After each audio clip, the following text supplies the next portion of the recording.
Vamos imaginar que você está caminhando pelas ruas de Paris pensando no almoço, o que você vai comer, quando de repente uma carroça com um cavalo te atropela. Parece cena de filme, não parece? Mas a gente vai ver que não é ficção. Na verdade, essa história aconteceu com Pierre Curie, o cara que praticamente descobriu o que faria você brilhar no escuro, literalmente. E essa história é só o começo. Fica comigo porque no vídeo de hoje nós vamos ver uma história de uma mulher super interessante e que marcou a história da ciência. Eu estou falando de Marie Curie.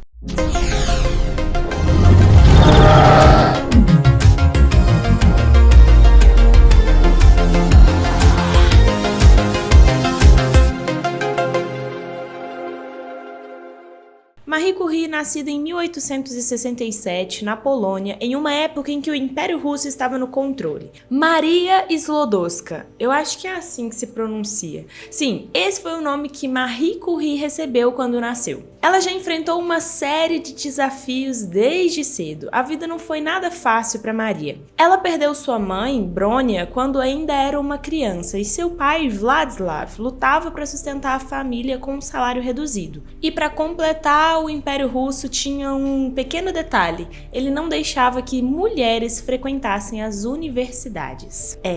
Não deixava. Pois é, a educação superior era privilégio exclusivo para homens. Mas será que isso impediu Marie Curie? Que nada! Marie Curie, com toda a sua inteligência e determinação, decidiu que nada ia impedir ela de realizar os seus sonhos. Ela se uniu à sua irmã, Bronislava, para estudar na Universidade Flutuante. Uma universidade flutuante, basicamente, é uma universidade clandestina em Varsóvia, que mudava de localização para evitar o controle das autoridades russas. A vida de estudante nesse esquema não era nem um pouco fácil, mas Maria estava determinada a seguir em frente. Anos depois, Maria foi para Paris e decidiu mudar seu nome para ficar um pouco mais chique. Daí que saiu de Maria para Marie. Se formou em Física e Matemática na Sorbonne, que, diga-se de passagem, é tipo Harvard de Paris, e conheceu o tão esperado e amado Pierre Curie. E foi aí, a partir desse ponto, que a vida dela deu um giro. Já que Marie não podia frequentar a universidade, como é que ela conheceu o tão renomado físico francês, Pierre Curie? Vamos lá, a história é meio que um encontro às cegas científico.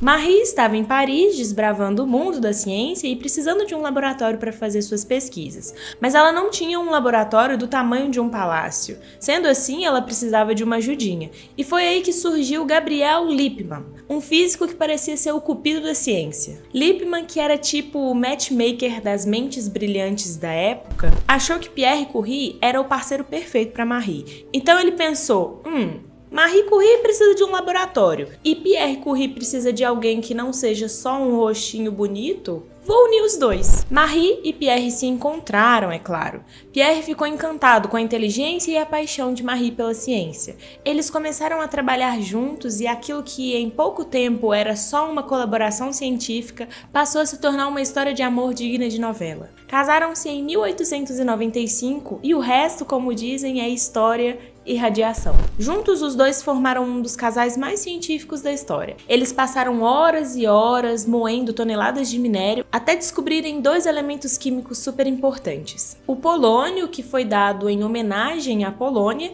e o rádio, que na época parecia ser a maior revolução científica desde o fogo. Só um detalhe, nessa época a gente não sabia que mexer com radiação poderia dar a maior dor de cabeça, literalmente. Só para vocês terem uma ideia, a Marie carregava um frasco com rádio lá dentro do bolso, assim, como se fosse nada. Se a gente fosse fazer isso nos dias de hoje, todos nós sabemos que é morte na certa. Mas naquela época a gente ainda não tinha esse conhecimento, então Marie carregava esses tipos de elementos radioativos para cima e para baixo, até dormia com elementos debaixo do travesseiro.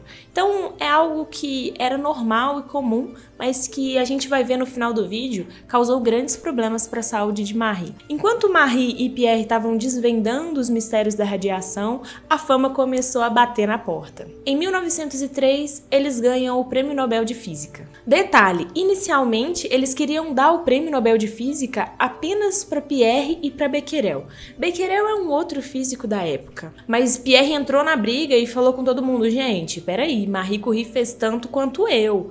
E então Marie Curie se torna a primeira mulher a receber um prêmio Nobel. E não foi só isso, ela foi a primeira mulher a receber 2 prêmios Nobel, em Química e em Física. Meu amigo, isso é como ganhar o Grammy e o Oscar ao mesmo tempo. Isso para um cientista é algo extremamente gratificante, algo que todo cientista pesquisador almeja. E sabe o que é mais curioso? Mesmo com toda essa fama, Pierre e Curie ainda continuaram vivendo uma vida extremamente simples. E um exemplo disso é que no dia do casamento deles, ao invés deles fazerem aquela festa gigante que todo mundo almeja, eles compraram 2 simples bicicletas e saíram pedalando por aí. Mas se você acha que tudo foi fácil, lindo e maravilhoso, essa história ainda vai te surpreender. Sabe aquela analogia que eu fiz no começo do vídeo?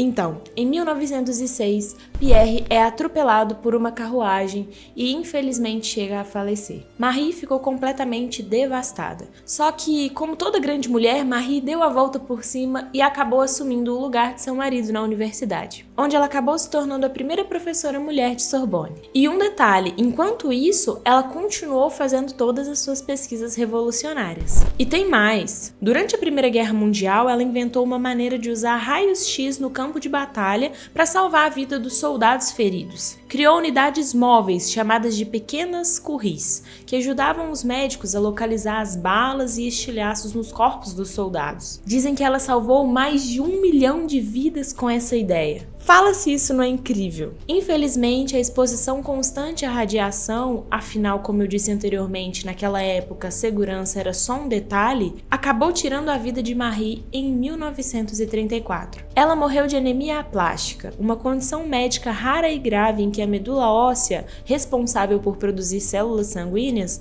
para de funcionar corretamente. Isso resulta em uma redução significativa de produção de glóbulos vermelhos, glóbulos brancos e plaquetas. E acredita-se que essa doença foi causada pelo excesso de radiação que Marie foi exposta durante todo aquele tempo. Mas e o legado dela? O que Marie deixou pra gente? Marie Curie não foi apenas uma cientista brilhante, ela foi uma pioneira em um campo dominado por homens. Suas contribuições para a física e para a química, incluindo a descoberta dos elementos polônio e rádio, transformaram o entendimento da radioatividade e abriram novos caminhos na medicina e na ciência. Ela foi a primeira pessoa a ganhar 2 prêmios Nobel e a primeira mulher a ganhar um prêmio Nobel.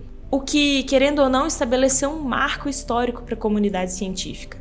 Seu trabalho com a radioatividade não apenas avançou o conhecimento científico, mas também teve aplicações práticas significativas. O rádio, por exemplo, foi usado em tratamentos iniciais para câncer, o que salvou inúmeras vidas, apesar dos riscos que estão associados à sua exposição à radiação. Ela inspirou várias mulheres a seguir carreira na ciência e na engenharia, o que antes era visto como um campo exclusivo para homens. Hoje, seu nome é sinônimo de coragem e resiliência. Instituições e prêmios em todo o mundo continuam a honrar sua memória, e sua vida é frequentemente celebrada como sinônimo de perseverança e dedicação. E olha só, se você chegou até aqui, você não pode sair desse vídeo sem antes deixar o meu like, se inscrever no canal, além de ativar o sininho para não perder nenhum conteúdo. E agora tá aparecendo aí na sua tela 2 indicações de vídeos novos aqui do canal que você não pode perder se você quiser expandir o seu conhecimento científico. E até a próxima!